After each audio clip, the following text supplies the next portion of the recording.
Bonjour à tous, dans cette vidéo de tutoriel Shotcut, on va faire un petit ajout par rapport à la dernière vidéo sur les images clés. On va juste voir brièvement les images clés avancées. Donc, dans Shotcut, vous pouvez régler vos filtres avec trois types de contrôle. On va mettre ça là et on va mettre liste de lecture. Trois types de contrôle, donc on va juste changer la durée, on va faire quelque chose d'assez simple. 30 secondes. Donc, vous avez trois types de contrôle, comme je le disais. Non, timeline. Voilà.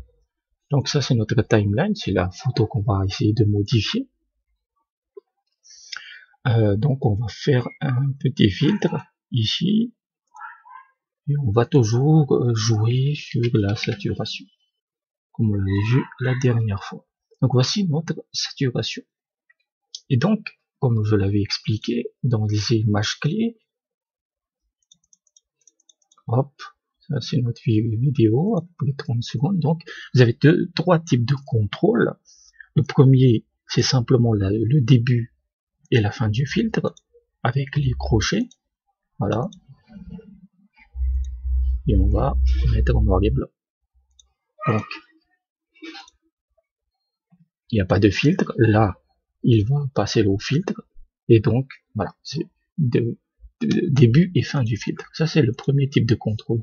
Ensuite, vous avez les images clés simples, où vous pouvez juste avoir deux images clés, l'image de clé de fin et l'image clé de début. Donc, ça, c'est représenté par les accolades. Donc, ici, non, c'est pas là. D'abord, on va faire ici. Non, on va les laisser comme ça. Et ça, c'est la première image clé simple. Donc, ça a changé, vous voyez. Là. Ça change l'image de début de l'image clé. Et ici, c'est la fin. Donc, si on veut créer une transition, oh, ça marche pas parce que j'ai pas réglé. Non, c'est l'inverse, je pense. Pourquoi ça marche pas? Non, parce que voilà, ça devrait marcher. Donc, tac. Si on fait ça,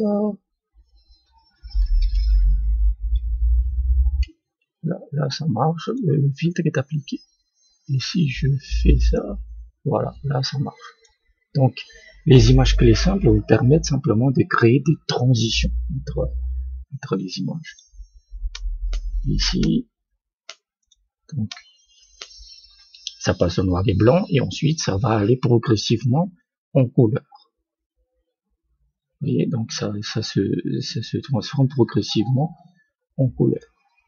Maintenant, parfois, évidemment, vous avez besoin d'avoir un peu plus de contrôle sur les images clés. On va le faire comme ça. Tac. Et comment on peut le faire? D'abord, on va ramener à la fin. Tac. Ici. Et c'est là que ça va se jouer. Vous avez cette petite icône de chronomètre ici, juste là. Quand vous l'activez, les images clés avancées sont activées aussi. Là, on va le ramener. Voilà, on va le ramener au défaut. Donc ça, c'est les images clés avancées. Il faut savoir que tous les filtres n'ont pas les images clés avancées. Et en fait, vous le verrez au fur et à mesure. En fait. Mais la plupart des principaux filtres le possèdent, genre la luminosité, l'étalonnage de couleur, je pense, possède aussi la taille et la position, etc. Donc comment ça marche? on va activer le truc. Donc là, c'est activé. Et vous voyez ici, hop, il y a un truc qui est apparu, c'est le niveau, en fait. Ça, c'est des images clés avancées. Et donc, vous avez différents types d'images clés. Type d'images clés, vous avez discret, linéaire et aplanir. Donc, pour les utiliser, donc vous vous déplacez sur la timeline. Regardez bien en bas. Hein. On va le mettre, par exemple, là, le curseur ici, et on va changer ça. Vous avez vu, il y a une image clé qui est apparue automatiquement. C'est ça, en fait, les images clés avancées. Vous activez une fois le filtre, le chronomètre là, et vous réglez au fur et à mesure. Et vous n'avez pas besoin, en fait, de configurer spécifiquement la durée ou quoi que ce soit. Ça se crée automatiquement. Donc, on va le mettre ici, et on le ramène au défaut. Donc, si je lance le truc, là, ça va aller progressivement. Non, ça va pas aller progressivement, justement, parce que à cause des images clés qu'on a mis en place. Progressivement, ça reste quand même assez brutal. Donc, ça va augmenter. Donc, on le voit ici. Donc, pour avoir une transition plus douce, parce que là, la transition, elle est abrupte, en fait, par la forme, en fait, des images clés. Donc, vous allez sur l'image clé, vous avez ça, et vous avez ça. Donc, ici, en fait, vous le voyez, il n'y a pas de changement. Donc, c'est une image clé brutale, c'est-à-dire que l'effet que vous allez appliquer est appliqué d'un seul coup quand la prochaine image clé arrive. Donc, vous allez voir. Voilà. Vous voyez, ça change de manière brutale. Maintenant, l'image clé avancée la plus populaire, c'est aplanir. Donc là, vous avez une transition beaucoup plus douce et on va les faire uniquement en aplanir. Si votre première image clé avancée est sur aplanir, tous les images clés vont être aplanir. Hein. Donc on peut en créer ici et on va augmenter le niveau. Voilà, c'est ça, ultra coloré. Et donc vous avez vu qu'il y a une image clé automatique qui est apparue et qui est en planifié. Et si on crée, on lance l'animation, on voit que c'est beaucoup plus doux en termes d'animation. Donc là, c'est au niveau le plus bas de la saturation. Ensuite, ça va remonter. Voilà, ça arrive petit à petit. Et si on arrive ici, voilà, ça c'est beaucoup plus vivace. Donc c'est ça les images clés. Avancez maintenant. Si vous n'êtes pas satisfait, que vous voulez supprimer toutes les images clés, donc vous cliquez simplement de nouveau sur le bouton et vous aurez une boîte de dialogue qui supprimera toutes les images clés. Donc c'est grosso modo ça, mais ça vous donne une idée de la puissance de Shotcut. Et vous avez, on va supprimer ça, vous avez énormément d'images clés. Hein. Donc par exemple celui-là, il n'en possède pas. Vous voyez, il n'y a pas d'icône de chronomètre. On va voir autre chose, le contraste, il le possède. Vous voyez, si je l'active, on va le configurer sur image clé aplanir. Tac.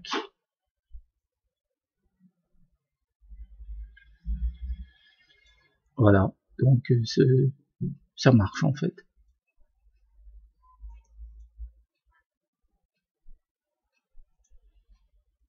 Avant de désactiver le filtre, supprimez toujours les images clés parce que parfois ça pose un problème.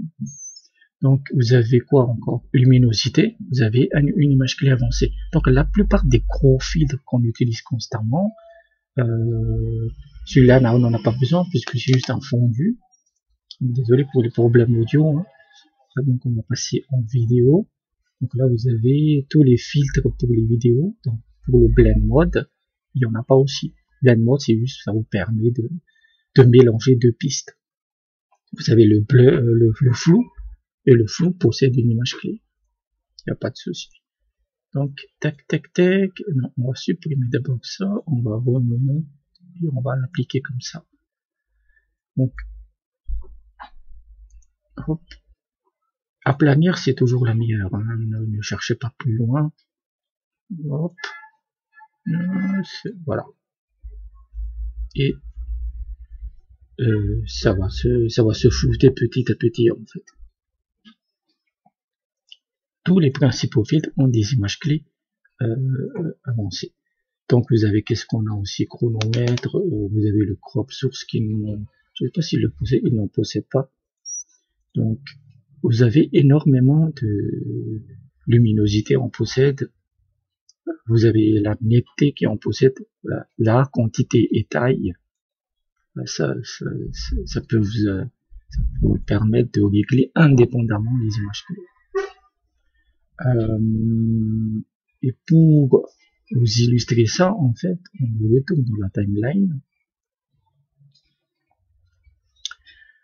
Et qu'est-ce qu'on pourrait créer comme effet pour vous montrer un peu moi, je préfère toujours créer des pistes par effet, même si je peux les intercaler ici là, mais pour avoir plus de propreté, pour avoir un truc plus clean. Qu'est-ce qu'on pourrait faire? On pourrait ajouter un texte. Mais on peut le faire aussi directement dans la timeline. On va voir si on peut le faire. Donc, ajouter texte. Donc là, le texte il est activé. On va le mettre ici. Non, on va le mettre ici. Abonnez-vous. Alors, hop. On va redimensionner un peu le truc. Donc, on va le mettre ici en haut. Ok, donc ça c'est le début. Et on va créer, on va faire ça. Que ça s'affiche seulement pendant quelques secondes. Donc, ça c'est le début et la fin du filtre, barre verte et barre rouge. Ok, donc ça vous permet de naviguer dans les images clés. Hein. C'est la navigation dans les fils, c'est pas dans la timeline. Donc ici, en fait, on voit que ça c'est le réglage du texte. Hein. Donc vous avez des images clés avancées disponibles pour la position et la taille. Vous voyez? Donc on va l'activer. Aplanir. Et la position, je ne sais jamais ce qui se passe en fait. Ça c'est vraiment compliqué si on perd le pouce. Où est-ce que c'est parti?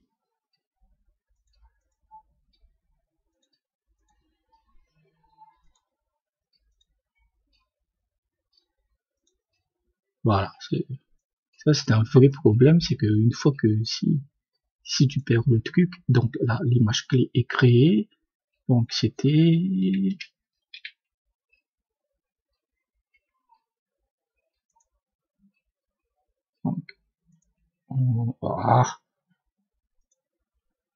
voilà. Donc ça ok. Donc on va le mettre.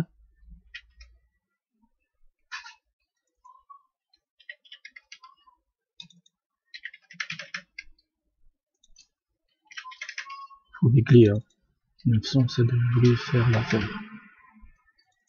850.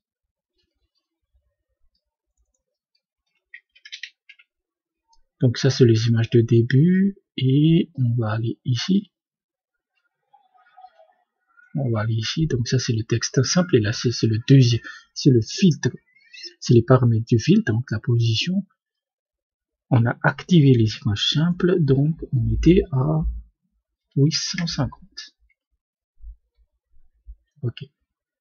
Donc on va voir si ça marche, hein, je teste. Voilà, vous voyez, donc vous pouvez créer rapidement une animation avec du texte et uniquement avec les images clés avancées. et hop, le truc c'est parti. Donc ça vous donne, on va supprimer tout ça, ça vous donne une idée de la puissance des images clés, et vous pouvez aussi le faire dans la timeline. J'ai pas de fichier audio, mais vous pouvez aussi le faire sur l'audio, hein. Par exemple, je sais pas si celui-là possède, non, ça c'est un film simple. Qu'est-ce qu'on pourrait mettre? Gain et volume, vous voyez, même dans les filtres audio, vous avez le volume de votre vidéo de votre audio, vous pouvez l'augmenter au fur et à mesure. Donc voilà à peu près les images clés avancées dans Shotcut. C'est vraiment excellent en fait. Voilà, avec 3 vidéos, j'en suis à 3 maintenant. Donc dans la première, on a présenté l'interface. Dans la deuxième, on a vu les filtres et les images clés simples, donc le début et la fin du filtre. Et dans cette troisième, on a vu les images clés avancées. Donc avec 3 vidéos, on a fait le tour. Après, il y a d'autres effets que vous pouvez faire, des petits effets spéciaux. Et ça, c'est à chacun d'inventer des trucs. Hein. Il n'y a pas de seule votre imagination est la limite.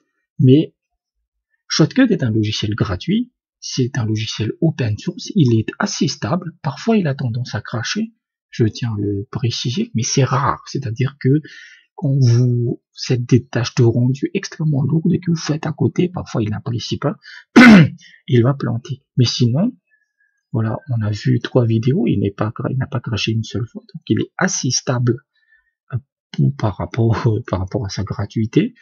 Il a énormément de paramètres, et voilà, il est très puissant. Il est très puissant. On a vu avec les effets, donc la mire de bague, etc. On peut faire beaucoup de choses. Donc voilà à peu près les images clés avancées. J'espère que vous avez apprécié la vidéo. Donc merci et à bientôt.